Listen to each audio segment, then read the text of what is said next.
this way with our food, with the planet, with the people around us, with ourselves, and with the moment. It feels like I'm rotting, like I'm being sucked into this void.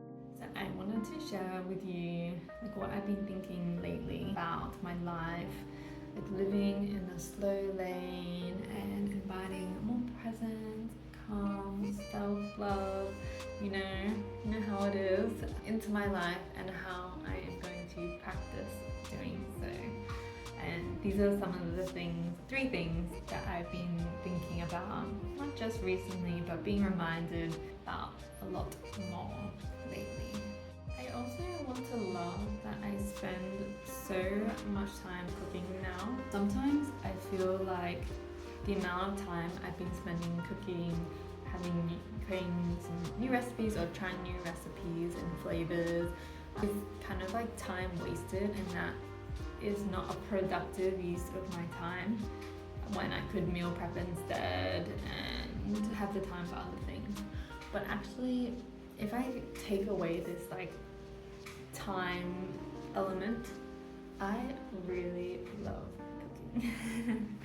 Like, I really enjoy trying new things, the whole process of it coming together, trying new flavors without having to go out and pay 10 times the price to make something that sometimes here in Rio, when I try vegan or vegetarian dishes, I actually feel like I could make it better myself.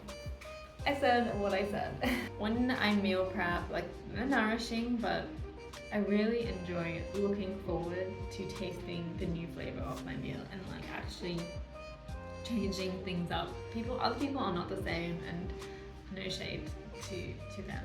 For me though, I really do enjoy the process of eating and really tasting the flavors, and improves the relationship I have with my food, which is really connected to my gut health. And actually I get the most variety anyways when I have home cooked meals. So it's the healthiest for me, but I still hold this like shame or guilt that it's not time well spent.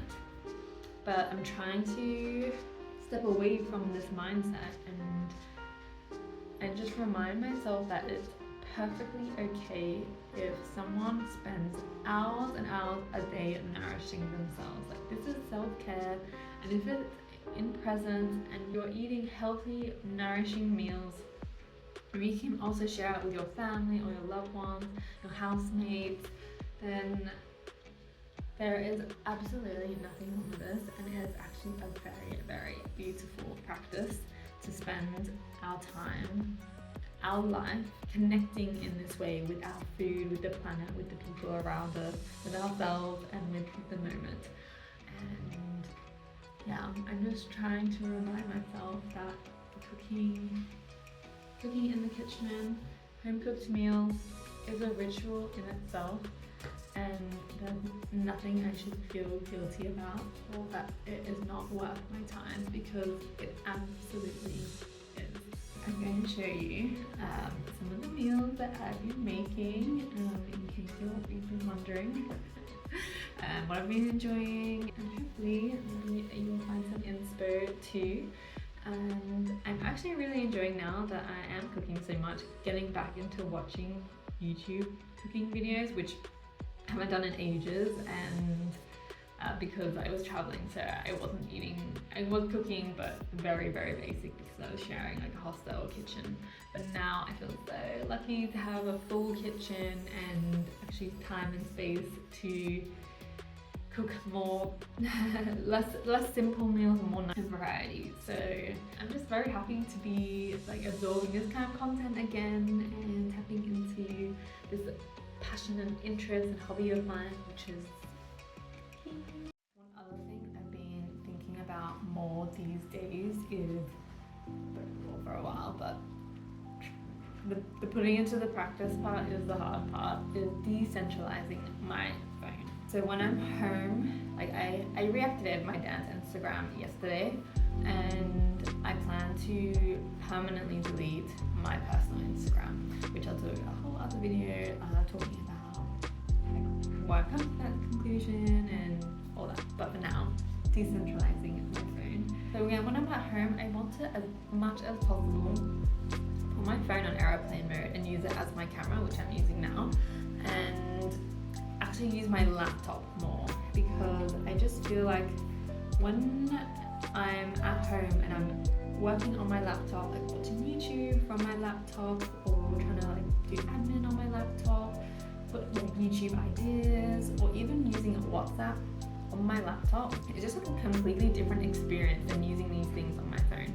For some reason, like when I'm on my phone, it feels like I'm rotting, like I'm being sucked into this void, and I want to be on WhatsApp more. I want to like look at other chat, like see who replied and read and mark as unread and all this stuff. But when I'm on my laptop, it's kind of just like what's latest and what's important. I just do it. It's like an email.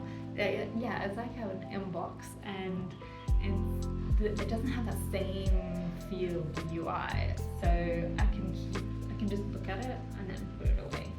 Which sometimes I feel like with my phone, I just don't have that same relationship. Though the downside of putting my phone on airplane mode is that I still want people to reach me if they need a reply urgently. So that is the only downside. So I'm still trying to figure out the way I can do that, like have people be able to reach me on WhatsApp without me feeling like I'm instinctively opening WhatsApp kind of on autopilot, and what I will do to kind of figure that out, or achieve both. And I have a little notebook that I've been journaling in, and I've been trying to keep one notebook since I've been traveling and be ultra minimalist, and a small one as well, so my bag doesn't get too heavy because everything just gets bigger. But now I'm going to be here a while, and I'm grounded in Rio. I think I'm ready for some more journals that have different purposes and that are bigger, so it's just a little bit easier to write. So I'm really excited for this. So you can keep a little notepad that can be like my notes app on my phone, where I can put ideas down if I am not like necessarily on my laptop, but I'm out maybe and I just want to jot some ideas but don't want to always reach for my phone. And the bigger notebooks makes it so much easier to write like long things if I really want to like dump my thoughts or do a bit of storytelling type thing. I think will be really nice, so I will be looking to find some notebooks soon.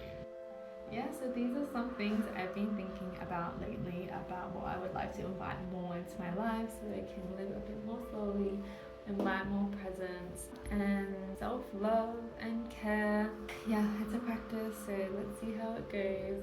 What are some things that you're trying to invite into your life? Do some of these resonate? Have you been trying them already, or you would like to? Let me know down in the comments. I'm very curious to hear like what you're up to.